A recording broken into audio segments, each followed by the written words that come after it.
health tips for transitioning into winter or staying well in winter.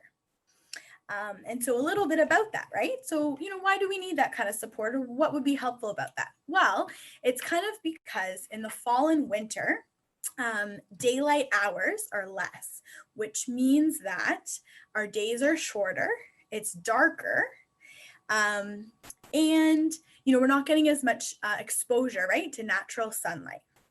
And so generally, in general, that does actually affect people and impact people, all of us, in different ways. So it can affect people's behavior in terms of sleep patterns, energy level, in terms of eating patterns, and also in terms of mood to varying degrees. So that's kind of just the general of why it's helpful to kind of think about and plan ahead and start thinking about how do we stay well and how do we keep well, kind of transitioning into this period of time that is darker, that is, that are shorter days, that sort of thing, changes that we're noticing that come up every kind of year, every season when it changes. So what I thought we would do first is in the chat, we're going to use the chat right now. And so the question is that I want you to write into the answer into the chat is, what is your kind of first initial reaction or any instant thoughts you have about that winter is coming? So what comes up for you, or what is kind of just just a couple sentences, like a couple words or just a couple phrases of what you think of when you hear winter is coming. Okay, so just take a minute or so, a couple minutes to go in the chat, and then we'll see what people are saying. Yeah, oh, definitely. Yeah, so we got snow, we got dark, we've got cold. Yeah. Anything else? Yeah, it's Christmas time. Yeah.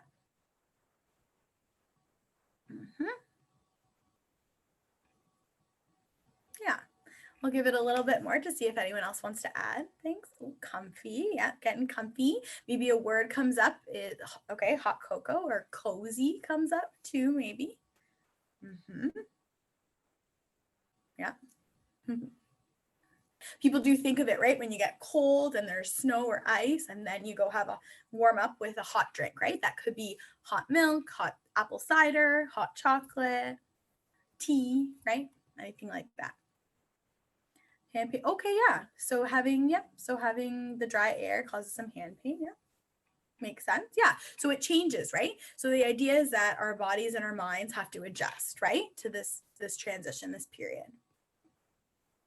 Yeah. Feeling, yeah, it could be flu season, sickness, waking up. Yeah. Hard to wake up. Yeah, and having different activities with the family. Yeah, and so that's the thing. When I kind of think of my initial thought, right, when I think of winter coming up, is yes, it is. So you think of kind of like, it's a little bit harder maybe to get up in the morning. You kind of maybe less energy. Can't do things as quick. It takes longer to get to things, longer to get to places, that sort of thing. Yeah. So all those answers, yeah, were exactly kind of, what comes up for you. And so that's why we wanted to put this together to kind of come up with some tips that will help you hopefully get through the period a little bit better. So what we're going to do right now with Jenna's help is we're actually going to go out into a breakout room. We're going to go into a breakout room, and the question that everyone is going to be thinking about and can talk about in that room or rooms is, what gets in the way of you being able to do the regular activities that you normally do, but now it's in the winter. So there we go. Perfect. Okay. So I've got the slide up here so that you'll be able to kind of follow me as we're going through the 7 tips. But the stuff that I'm going to be saying is going to be kind of provide more information on each of them. So if you'd like to, if you have, you can get a piece of paper or get like a journal that you're writing in or anything like that, just to kind of jot down, if you want, some of the things that we talk about under these kind of tips here. Okay. So the first tip about transitioning and staying well into winter is about wake-ups. Okay, so why that's so important is a wake-up kind of sets the tone for your day.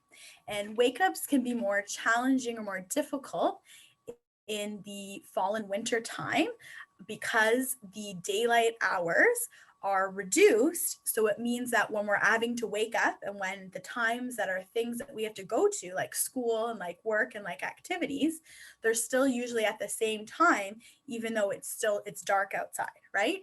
So wake ups are really important to kind of manage. So the idea is you want to try to have the most enjoyable and kind of helpful wake up that you can, basically, to help you with that. So I have a few ideas about that. So the 3 key things that you can do with your wake ups are about an alarm, about light, and about maybe using a timer. Okay, so what I mean by that is if you don't already use an alarm, it is helpful because sometimes you know how we naturally wake up with our covering our body's regular cycle. We might not wake up at the exact same time because we usually wake up with the light based on the windows, right? And that light, that sun coming up earlier. But in the fall or winter, when it comes up later and we still have to get up, then we're probably going to need an alarm. So setting an alarm is helpful. And it's really cool if you wake up to a sound that you actually like to hear. So some of the sounds that are out there on an alarm clock or on your cell phone, they're not always the best to wake up to, right? Like a siren or something that's like really jolting. So you want to have maybe a nice sound that kind of wakes you up, or one that wakes you up gradually. So it starts kind of lower and then goes a bit bigger. So that would be a nice thing to wake up to there. You can have a light there, a lamp, or maybe one of those salt lamps, or just your kind of switch on your kind of overhead lighting.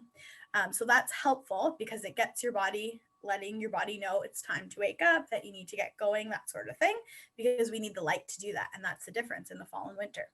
And then the third part is that timer piece. So there could be some fancy technology that does this, but what you can do is you can get a timer where you plug a lamp into a timer, set it for a specific time, and it'll actually wake up. It'll go on at a certain time. So if you have your alarm and then you have your light going on, that's a way to kind of help you start your day in an easier, better way. So that's number 1, that's for wake ups. So number 2 is about light. So that is the natural outdoor light as well as the indoor lighting. So you're going to want to, for your natural outdoor lighting, the recommendation is to get at least 30 minutes, so that's half an hour a day of natural light. So whether that's you going outside or you could be inside, but like through a window, having that natural light, that will be very helpful for you. If you can get more, that's great.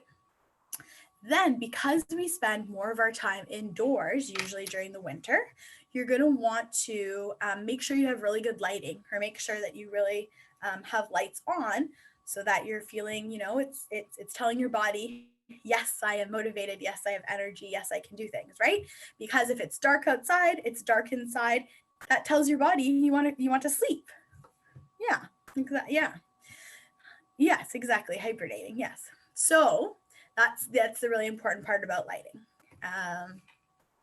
Number 3 is about mindset. Okay, so what I mean by that is it's important to realize and recognize that in the fall and winter, we do things a bit slower. We usually have a little bit less energy. It takes longer to do things, right? And so the idea is to not kind of say to yourself, oh, that's me. Why can't I do the same things I do in the summer and spring the exact same way in the winter and fall? Well, it's not going to happen, right? In the exact same way, because our minds and our bodies are adjusting with the energy, with sleep, with different food patterns, with mood, all of that is kind of changes a little bit, right? And so it's helpful to kind of say to yourself, okay, it's because it's the fall and winter. It's colder, it's darker. That might be why I'm not as motivated. Don't have as much energy, or I need to sleep more, or I need to eat a bit less or a bit more, or whatever it is. It's just to notice that that's kind of what's going on. We all experience it and to a different degree, and just not taking it as like it's a personal or individual thing. It is affecting us all. Okay, so that's the thing for mindset. Number 4 is about managing stress and lifestyle. So what that means is generally we all experience stress, and having a bit of stress in our life is just a normal and natural part of life. It gets us kind of going. But the issue comes when our stress becomes too big or bigger than what we feel we can deal with, right? And so the way to kind of be able to manage that or deal with that is kind of the lifestyle choices we make. So what I mean by that is in terms of healthy eating. So trying to make sure, to manage stress on a regular basis, we want to make sure we are eating regularly, eating things that are healthy, realizing how foods are affecting our body, and that sort of thing. Then for sleep, we want to make sure we're getting enough sleep, that we feel rested, that we're, going to bed at a good time, and maybe going to bed at the same time, waking up at the same time is very helpful. The next thing for that would be exercise, of course. So moving our bodies just to get those endorphins going and feeling good. And then the last thing is, mindfulness, right? So throughout your day, being able to be in the present moment and not letting, your thoughts, your worry thoughts, your unhelpful thoughts kind of overtake you, or those big feelings, but you're focusing your attention in the here and now through your senses, and you're reminding yourself, what is good, what is happy, what do I feel good about, that sort of thing. So for number 5, it's help and planning ahead. So because we know we're not necessarily going to be able to perform or do things at the same level we do in summer and spring, it's important to realize you can ask for help from people. So that could be like any support people. So that could be the person who takes care of you, parent, a friend, a family friend, a teacher, a counselor, a neighbor, anyone like that, who can help you in different ways with maybe organizing, managing, or scheduling things, to kind of help you break things down to smaller tasks. So if you have to do something, so you're thinking about your week or you're thinking about your month, I have to do these things, and kind of figuring out and getting support, figuring out who can help you do what, how can you do it a little bit differently, and that sort of thing. So the idea that you're asking for help and being okay that you maybe need more help right now in these months and in this transition, because it's not the same as when everyone's out and about with a lot of light and like long daylight hours, that sort of thing.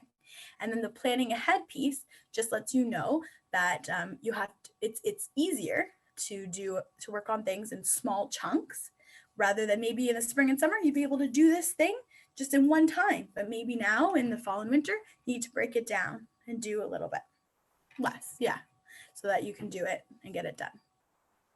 Number 6 is supports. So what I mean by supports is it's really important throughout this period of time, and especially in the world we're living in now and with COVID, that we are supporting each other. So you're trying to get support from others, and you're encouraging and supporting yourself. So for others, for example, you're wanting to make sure that you're connecting with someone regularly. So that could be someone in person, depending on, if you're social distancing, wearing masks, that sort of thing, or it could be you're getting together virtually in a space that you're able to do that. Some people like to use, for example, a friend group chat is helpful to stay connected, multiple people, or doing, video chats as friends. So that's possible too. Or also finding groups online of interest that you share and that sort of thing. So making sure you're connected and you're still staying connected to people and through different activities and groups, even if you have to do it in different ways. So figuring out how you can do it. Because you need to be around people regularly that are encouraging you. And then also you need to be encouraging yourself. And so what that could look like, or what that could mean, is you could be, saying to yourself a daily affirmation. So what a daily affirmation is it's like, I'm going to try my best today. Let's say like the phrase is, I'm going to try my best today. And you like write it on a sticky note, and maybe you put it next to your bed, like when you wake up in the morning, you see it, or you just kind of recite it to yourself every day when you look in the mirror, something like that, right? So you're encouraging yourself, you're doing something good for yourself. Or maybe let's say you're journaling and you're journaling what you're grateful for. You come up with 3 things about maybe what you're happy for, what you're grateful for, what you want more of, that sort of thing. So those are kind of things to support yourself that you can be doing, and definitely talking with friends or family about your feelings and that sort of thing. So that's for support. And then number 7 is getting more help. So the idea is that all of us in general will experience, changes, seasonal changes in our minds and bodies during this time.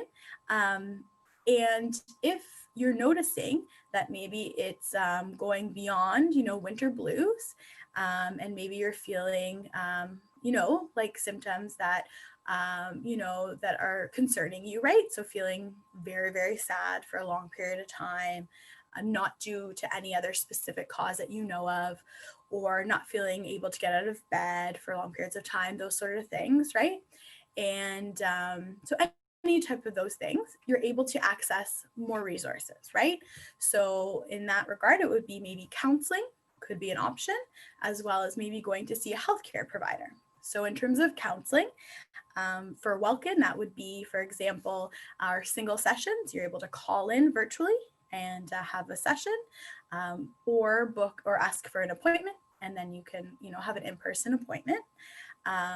And for a family doctor, for example, you might not have a family doctor, but if you do, it could be your family doctor, it could be a pediatrician, it could be a nurse practitioner, or you can go to a walk-in clinic or call ahead to a walk-in clinic, right? To ask that you want to talk with someone about how you're feeling at this time in the winter and what you're noticing about yourself and maybe what's concerning you. Yeah. So those are kind of the top 7 kind of main tips that are helpful for staying well in the winter. And so now what we're going to do is to kind of help you build on this. There's some skills that I'm going to help you kind of go through to really kind of practice these things. And then at the end, we're going to actually develop our own self-care plan. So if it's okay with everyone, I noticed that there's a lot going on in the chat. I haven't read it yet, but I think I'm going to save that to after when we have the question and answer section. Unless Jenna, if you're reviewing the chat and feeling like something's really important to bring up. We're good at the moment. Okay. So if we want to jump to the next slide, that'll be the first skill, kind of building off the managing stress and lifestyle piece. Okay. So if everyone could look at the screen here too, you could look at me too, but also the screen's important because I did put up this information so you could kind of see it while we're going. So this is the DBT skill of please. So DBT is a therapy that exists in general and that we do at Wellkin. So we do a DBT skills group, it's called. So the idea is this skill is to help you kind of manage stress and not make you as vulnerable or make stress kind of get too big or take you over. So if you're doing these things, it'll help kind of keep things more balanced. And so it's just saying there at the top that it's from our DBT manual. So it's got an acronym that you'll be able to kind of remember it by. And so if you look at the top of the screen there, the acronym is PLEASE. So I'll kind of go through what the PLEASE stands for, and then we'll kind of go through the different parts of it. And we're kind of trying to think of this, right, within a winter context, right, within the fall winter context. So for please, we have treat physical illness. Then for the E in please, it's about eating. So balance eating. For the A in please, it's avoid mood altering drugs. And for the S, it's balance sleep. And then for the E, it's get exercise. Okay, so let's go below there and just see what we mean by that.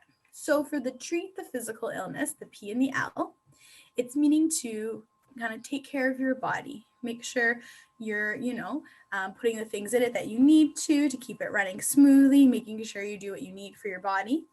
Seeing a doctor when it's necessary if you feel like there's something wrong or you're needing more support, you're not sure what to do about something. And if you are prescribed medications, that you're taking them regularly and in the way that they're meant to be taken. And of course, along with this treating physical illness, because we did say, right, it's the season of flu, that sort of thing.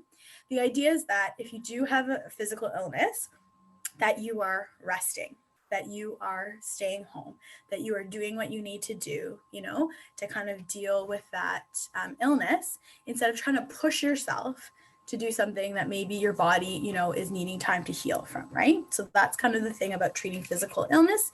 And if flus are coming or that sort of thing, then doing the things that you need to do to take care of yourself for that one.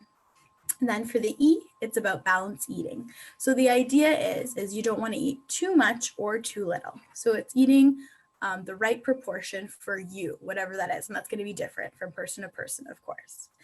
And the idea is to stay away from foods that might make you overly emotional.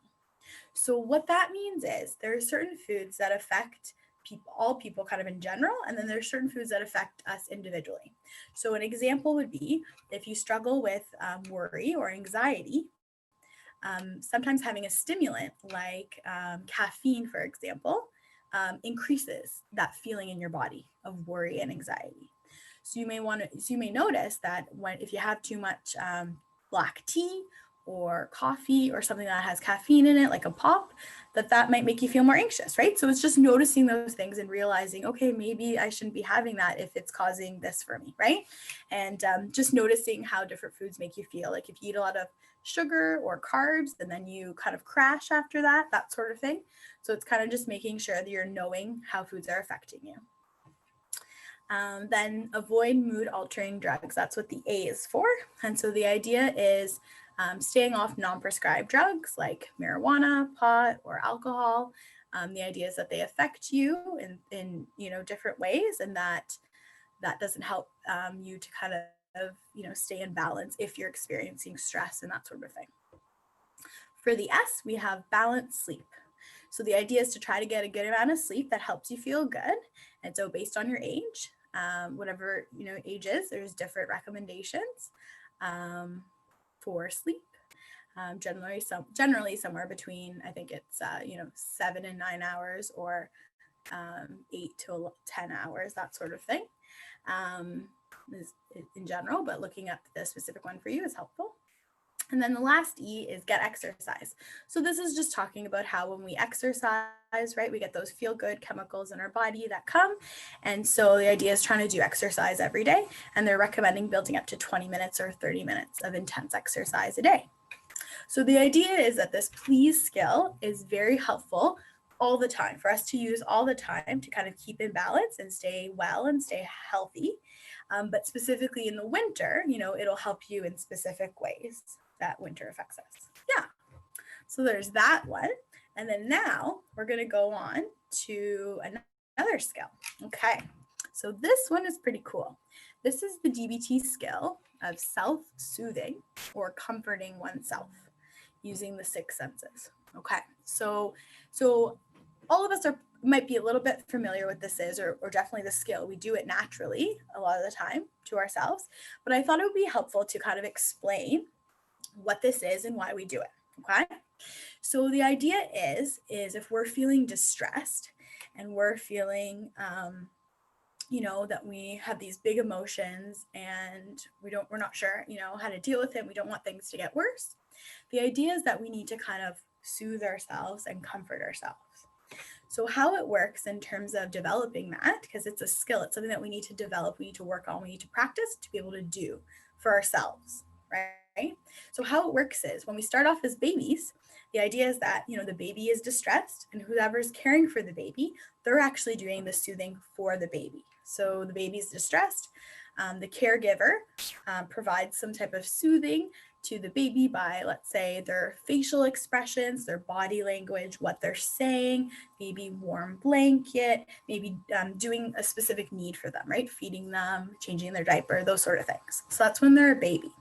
Then we transition to the period of being a child and starting to be a teen. And that's where we kind of share that role. So the idea is that the child is feeling a big stress, feeling a lot of feelings, and then the person who's taking care of them and other people around them who are helpful adults, trusted, caring adults in their who are close to them, they're helping them kind of what we call regulate their emotions. So they're helping them to kind of making their big emotion and kind of helping them calm down. And so how they're doing that is, through different ways of figuring out what they're feeling and what activities would be helpful for them to get their feelings out, and different things that you do with your, body language and facial expression, and different comforting things, right? Could be giving them space, could be a cuddle or a hug, could be listening to music, could be doing a game, that sort of thing. So then the part that you are all in, and that we're all in as the adults too, and all the youth here, is we're in the part where we need to do it now for ourselves. So sometimes we haven't, we haven't fully learned it, and sometimes the people around us have tried to do it with us, but it's been challenging. So either way, now we all have to do it for ourselves, basically. So the idea is that we can all do this for ourselves. We can comfort and soothe ourselves. We just need to figure out, okay, we need to say, okay, we are feeling in stress. We are feeling distressed. What can I do to make myself not feel worse or to feel a little better? So a simple example would be, I'm feeling very stressed right now. I'm feeling very sad. I've experienced something. And so I'm going to curl on the couch with a warm blanket, have my favorite music playing, have tea, and maybe pet my dog, let's say, right? So that could be an example of how you could comfort yourself.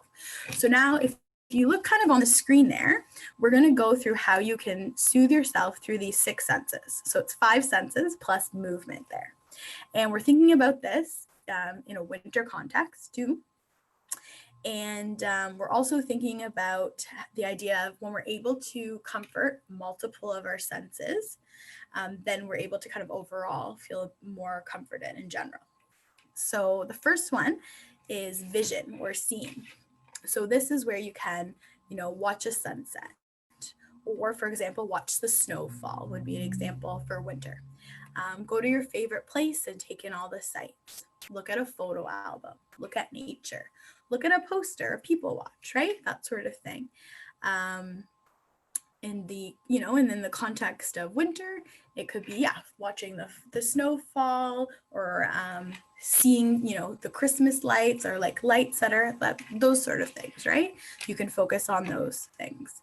In terms of hearing, so we can listen to soothing sounds, sing your favorite song, listen to nature, pay attention to the sounds around you. So I don't know if anyone's ever noticed, but if we've had a big snowfall, and then you go out and you go out on the sidewalks and walk, because there's a lot of snow usually, it kind of muffles the sound. So it sounds more, it's more silent, or it's more quiet kind of as you walk. And it's very peaceful. It can be very nice. So for example, things that, you wouldn't necessarily notice in the summer and spring, but you can notice more hearing in the winter and fall. For smell, of course, that's where you can get your favorite scents, right? A lot of people have different scents, maybe related to Christmas or related to fall, a lot of spices, that sort of thing. So put on your favorite lotion or perfume. A really good way to comfort ourselves, I'm using my hands here, is you get some, you got some lotion, right? And then you put some lotion in your hand. And then the idea is you're doing this on your hands, and people think, oh, it's just kind of putting lotion on your hands, but it's actually a very comforting gesture that you're taking care of yourself, and you feel like you are important, what you're doing is important, and you're caring for yourself. And then you can smell it. Mine smells like vanilla. So there's that for smell.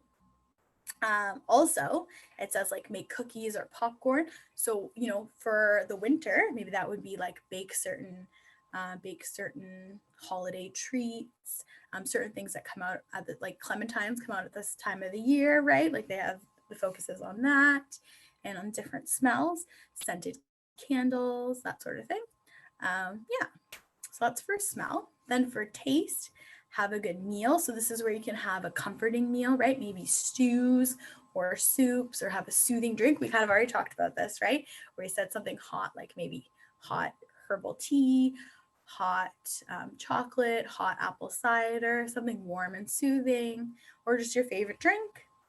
Having a favorite flavor of ice cream, or also eating one thing mindfully. So the idea that you're going to eat something or drink your favorite beverage like you've never done it before, right? Kind of like you're experiencing it, you're totally focused on it, and it's feeling, and it really does make you appreciate it more, be grateful for it, and really notice, wow, this is different. This is pretty cool. Yeah. So then the last set there before movement is touch. So they're saying, take a long bath or shower. That'd be good to take like a hot bath, and if you're feeling cold, pet your animal, dog or cat, get a massage, brush your hair, hug or be hugged, right? And run your hands through sand or grass, or use, like slime or Play-Doh or that sort of thing. And also we can always hug ourselves. Also for trying to comfort ourselves, we can get into, in bed and kind of cuddle, with a warm blanket, anything that kind of makes you feel good, right? That sort of thing. And then the last one is movement. So that's kind of putting them all together, and it's helping you kind of calm your body down as you're soothing yourself.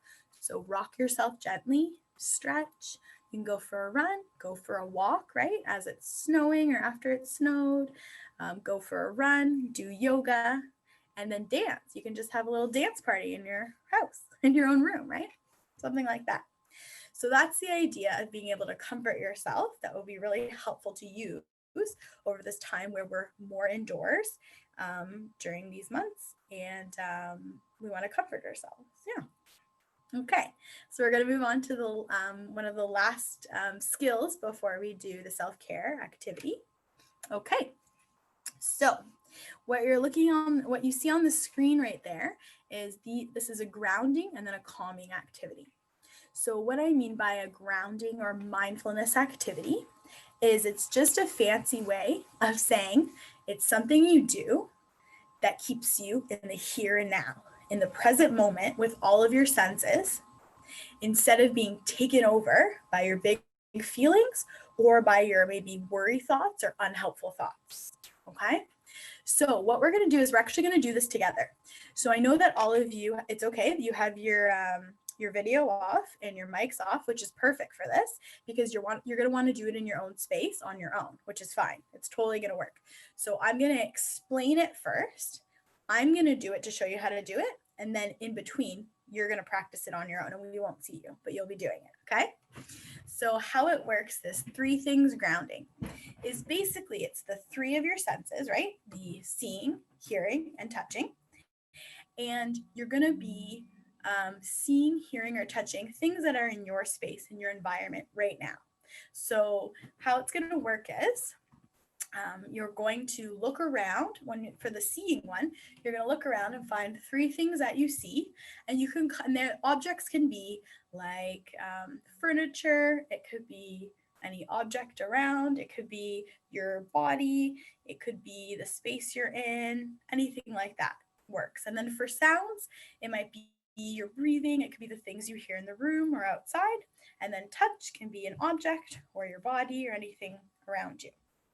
Okay, so, and you're going to use a little bit of description words, because you're going to say kind of what you see. So I'll go first and then you guys will go. Okay, so see 3 things. I see my my blue cell phone cover that's in the shape of a rectangle. Okay, I see my my lotion container. It's like a tube and it's black. And I see my white water bottle that has pastel kind of flowers on it. Okay, so now I'm going to give you guys about 30 seconds on your own. I want you to see 3 things in your space and just say them to yourself. Okay, here you go.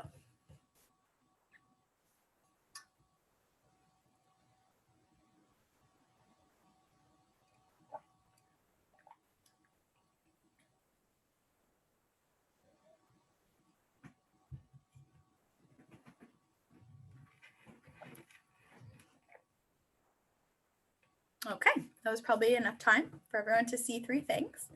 Okay, now we're going to hear 3 things. I like to close my eyes because it's easier for me to focus on my sense of hearing if I close my eyes. So I'm going to close my eyes while I do it, and I'll let you know 3 things I'm hearing. I hear the air duct blowing air.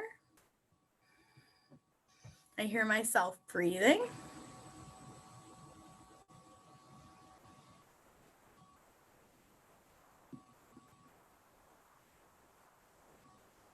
It's quite quiet over here. Okay, I hear myself talking now.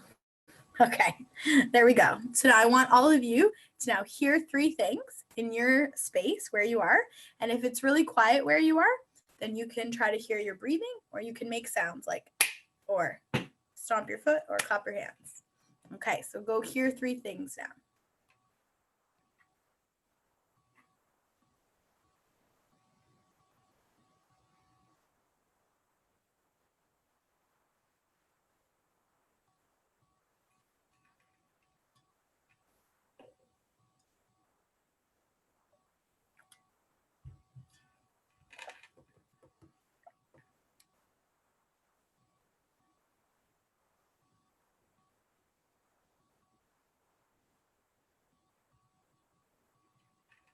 Okay, I hope everyone heard 3 things.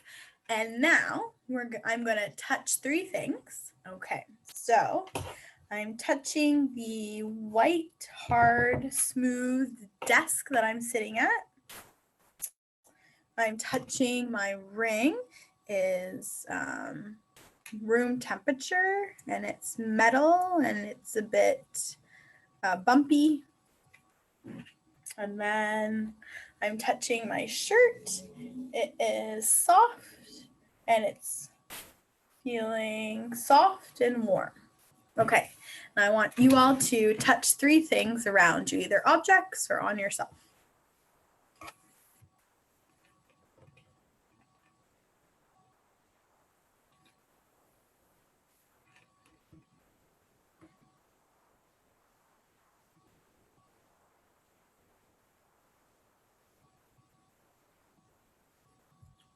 Okay, so that's the 3 things grounding. So 3 things grounding helps you not get taken over by big feelings and not get taken over by those unhelpful or worry thoughts. And the idea is wherever you are, no matter where you are, you can do it inside your head so no one even knows you're doing it. You can see 3 things, hear 3 things, touch 3 things. And then that helps you kind of ground and be in the here now, be able to deal with things better. So then the one beside it, I'm going to go through. So what you see there, the square, that is, if anyone probably knows it, it's either called box breathing or square breathing. Okay. So what I'm going to do is I'm going to explain how it works, explain why we use it, and then I'm actually going to show it to you. And I'm going to show you how it kind of works so that you'll know, and then you can practice it later on, today. Okay.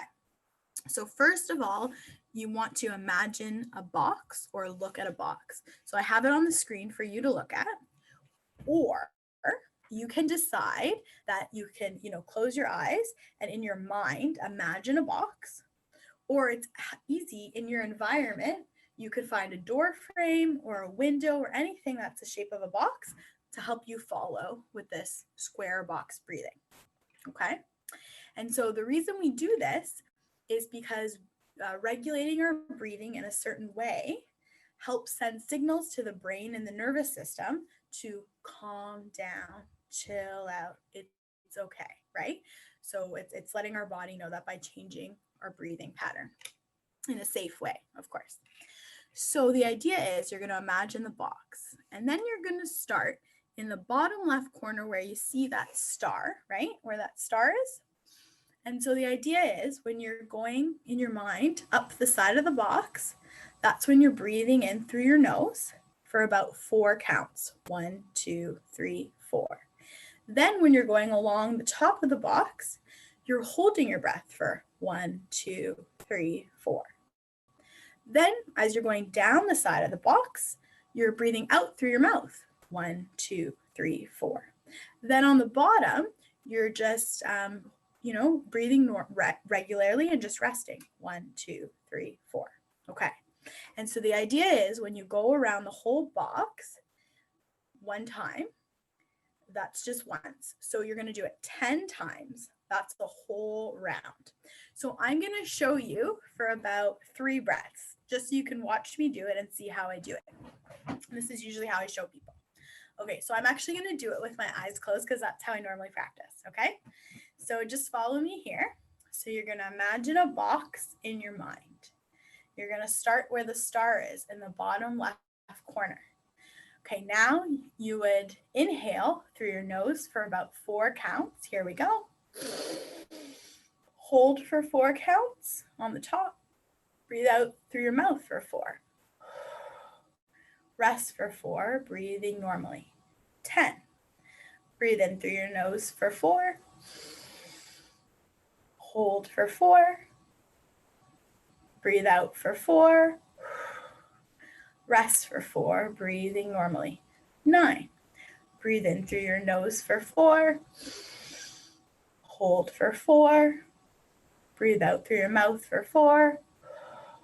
Rest for 4, breathing normally. And then you would continue on for another, the rest of the way to get the whole 10, and that would be 1 round. And if you felt like you were, more worried or more anxious or feeling very stressed, you could do as many rounds as you needed. So what I think is really helpful, if you're struggling, when you're waking up in the morning or struggling before you go to bed, that sort of thing, it's very helpful to combine these two. So the idea is you can try to do this combined in the morning and at night. So right when you wake up in the morning, you can just, as you have the alarm, you've got the light going, then you're just lying in bed, you can start doing 3 things you see, 3 things you hear, and then touch 3 things.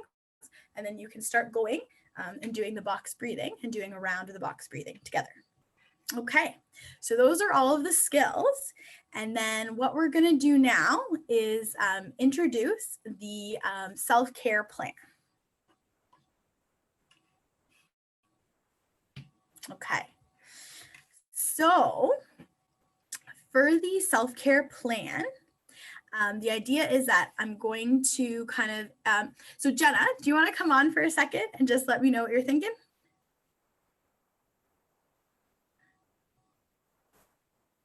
It's a worksheet, something that you do to kind of write down the things that keep you feeling good and well on a regular basis. So the idea is that you're writing it down so that you can kind of focus on it, put your attention and start doing it more. And also it can be used to kind of reflect and sit back and be like, oh, I'm not feeling so good. Why is that? You look at your self-care plan and you're like, oh, I need to be doing more of the things that I love doing that bring me joy. Okay. So I'm going to go through and explain how we do it. And then the hope is that by tonight, everyone kind of just jots down on a paper that they have around them, one thing to put in each of the parts of the self-care plan. And then we're definitely going to give you the link. So the link was sent out, I think, already by Jenna. We're going to put it in the chat as well. So there's a link to the actual website where you can get this self-care link. It's for free. So you can either print it off the site and have the paper copy, or you can actually access it on the internet there and do like a digital copy. So either way, or you can just make your own, right? You've got the layout and then you could just make your own. So I'll kind of go through, perfect. So I'll kind of go through in general what makes up this self-care plan, what's helpful about it. And then we'll just give you some examples from, this is one that I created just as a generic one. So just one to help us kind of see what people could do with it. So for the self-care plan, there's 5 sections here to keep it healthy and well is the idea, right? And that's going to be different for different people. But there are some general themes that we've talked about that have come up tonight, and things that can kind of help you, especially if we're thinking about transitioning into the winter. So for example here, Erin has on their self-care plan, drink more water, eat healthy and healthy foods there. You can see the carrot. Get regular sleep, at least 8 hours. So making it more specific is more helpful to help you kind of get that goal. Get 30 minutes of natural light a day. So that's talking about us needing more of that outdoor natural light. And then move your body. Okay, so the person wants to move their body. So go for a walk or do a solo dance party in their room. There we go for body. Okay, so for mind, the idea is wanting to keep your mind healthy and helpful, and trying to kind of decrease any of that, negative talk or unhelpful talk that goes on in our minds, right? Our chatter, in our worrying thoughts and that sort of thing. So there's things that you can do to kind of help keep your mind more positive or staying more balanced. And so, for example, reading. So we've got read there for Erin. So that means you can reread your favorite books or read things that you want to know more about. We got listening to music. Playing a game is always fun and interesting and uses, different parts of our brain. We've got read positive quotes. That could be on social media or read them on the internet of like images. You can Google like positive quotes or uplifting quotes. Then we have journal. You could journal 3 things. Then we've got that, okay, they're saying repeat an affirmation on a sticky note. So putting a sticky note on your wall and just reading that off. Okay. And then the third part is the spirit. So that's talking about how we're connected to other people, the love that we have, things that bring us joy, the things that make us excited, dreaming. So we have there, have dinner with my mom and brother every night. That's cool. Journal my feelings. Hang out with a friend 1 time per week outside of school or virtually. Pet and cuddle with Lucy, my dog. Talk to my mom and BFF about my feelings. Listen to calm or positive music. Oh, notice how there's music in mind and spirit. It's in mind because it's just any general music you love, but it's in spirit because it's saying like specific calming or positive, helpful, uplifting music. And then it says read and write, on the group friend messenger chat, maybe on Facebook or Instagram or on WhatsApp or any of those apps, staying connected with people you love. So then there's the part on the left, supportive people in my life. So you write down who you can connect, kind of that part where we talked about supports, right? Who you can connect with, who really helps encourage you and support you. So here we have my mom, my brother Josh, my BFF Taylor, my friend Sarah, my teacher, my neighbor, my friend Cole. And so it's going to be, that list is going to be different for everyone, right? We all have different people in our life that are important to us, and it's not going to be the same for anyone. And then here, what do you want to accomplish? So anything over this period of time you want to accomplish. So Erin says they want to be a good friend, talk about their feelings, feel good, and have fun. So that's for Erin, but it could be anything. It could be like, I want to finish this book series I love, or I want to learn how to paint, or anything like that. Yeah. So I would encourage everyone to go on the website that we have the link for, and then you can either print off a copy or have the one on the internet that you can do online and make your own self-care plan.